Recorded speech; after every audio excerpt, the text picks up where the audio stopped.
در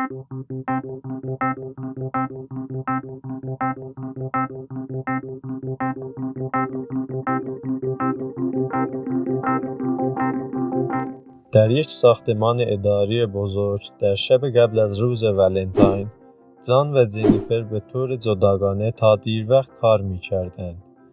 ظاهراً آنها آخرین افرادی که از ساختمان خارج می‌شوند هستند.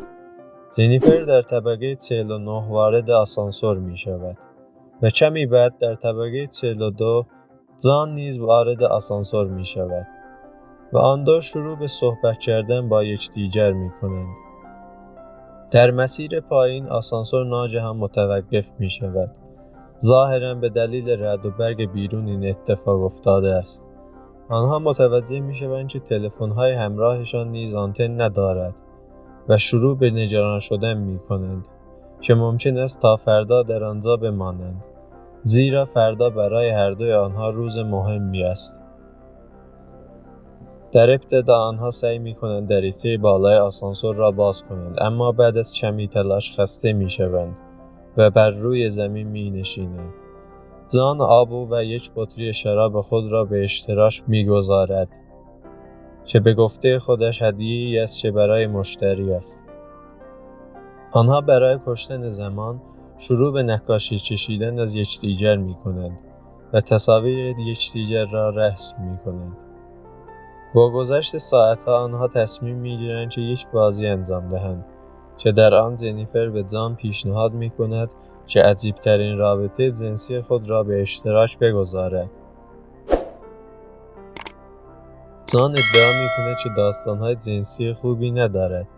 بنابراین جنیفر او را متقاعد می‌کند که یک داستان جنسی درست کند و با استفاده از تلفن همراهش او را در حین تعریف کردن داستانش ضبط می‌کند. همانطور که جان ادامه می‌دهد، جنیفر با تلفنش داستان او را ضبط می‌کند. اما یواش یواش جان شروع به خجالت کشیدن می‌کند و از جنیفر می‌خواهد که از او فیلم نگیرد. در همین حال جنیفر به جان می‌گوید که او را ببوسد و جان نیز به او نزدیک می‌شود و شروع به بوسیدن می‌کنند و در نهایت رابطه جنسی ایجاد می‌کنند. پس از آن، جان با این باور که آنها ارتباط خاصی دارند، به جنیفر می‌گوید که می‌تواند عاشق او شود. از سوی دیگر جنیفر به جان می‌گوید که برخورد آنها صرفاً اتفاقی بوده است و او هنوز هم به همسر سابقش احساسات دارد. جان که از رد شدنش ناامید شده، اعتراف می‌کند که داستانش دروغ است. اسمش جان نیست و کارمند اداری هم نیست. در عوض او به عنوان یکی از نگهبانان ساختمان کار می‌کند و اساساً او را تعقیب کرده است. علاوه بر این، او آسانسور را با کلید خود زمانی که جنیفر نگاه نمی‌کرده متوقف کرده است.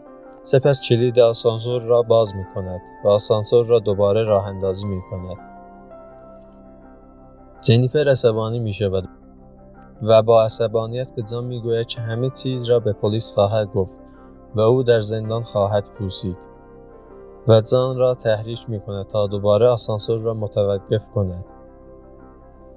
آنها وارد یک درگیری فیزیکی می‌شوند که در آن هر دو یکدیگر را بیهوش می‌کنند. بعد از به هوش آمدن متوجه می‌شود که کلید آسانسور به طور تصادفی شکسته است و آنها این بار واقعاً در آسانسور به دام افتاده‌اند.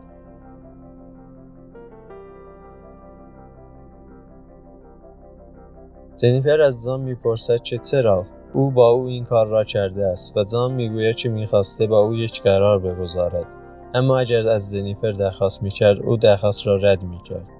جان در نهایت کاشی‌های سقف آسانسور را می‌شکند و جنیفر او را متقاعد می‌کند که اجازه دهد او ابتدا بالا برود و قول می‌دهد که به پلیس تماس نخواهد گرفت.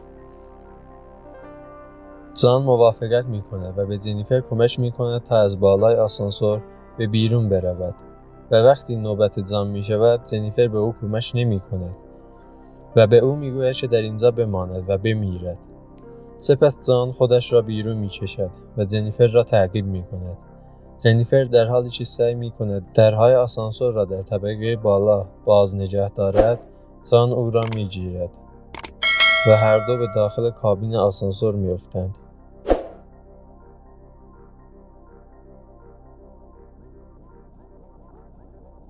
جنیفر اولین کسی است که به هوش می‌آید و با استفاده از برخی از لباس‌های دور انداخته شده جان را گره می‌زند. جنیفر سعی می‌کند با درست کردن آتش آلارم اخطار را روشن کند، اما اتفاقی نمی‌افتد. جان بیدار می‌شود و جنیفر او را وادار می‌کند تا به همه چیزهایی که قبلا به او گفته است اعتراف کند و در حالی که او را روی تلفن خود ضبط می‌کند تا برای پلیس مدرک بگیرد. این بار جان حقیقت را فاش می‌کند. نام او جان دیکنز است و قبلا یک کارگر یقه سفید و موفق بوده است. سپس به او میگوید که قبلا زندگی فوق‌العاده‌ای داشته و یک روز که با نامزدش در حال سفر بوده ماشینش دچار حادثه می شود و نامزدش و شغلش و همه چیزش را از دست می دهد.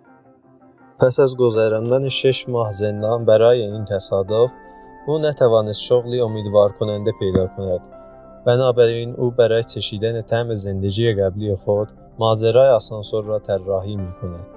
صبح روز دوشنبه خیلی زود یک نگهبان امنیتی دیگر به نام ادی وارد می شود تا دوست دخترش را به بالای بام بلند مرتبه ببرد. او متوجه گیر کردن آسانسور می شود و از میکروفون با داخل آسانسور ارتباط برقرار می کند و به جنیفر می گوید که در حال کمک رسانی است.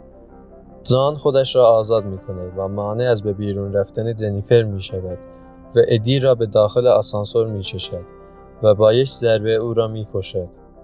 پس از بازسازی، جان فایل ها را از کامپیوتر میز امنیتی حذف می کند و دوست دختر ادی را نیز می کشد. سپس جنیفر بیهوش را به گاراژ پارکینگ می برد.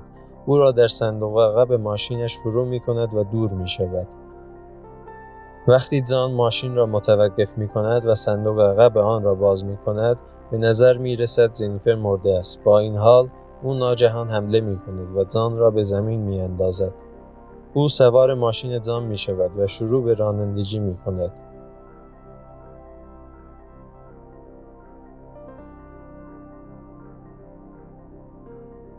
در ابتدا سعی می کند از آنجا دور شود، اما تصمیم می گیرد به عقب برگردد و جان را با ماشین به داخل سطل آشغال پرت کند و با فندک و سیگاری که از قبل داشت سطل آشغال را آتش می زند.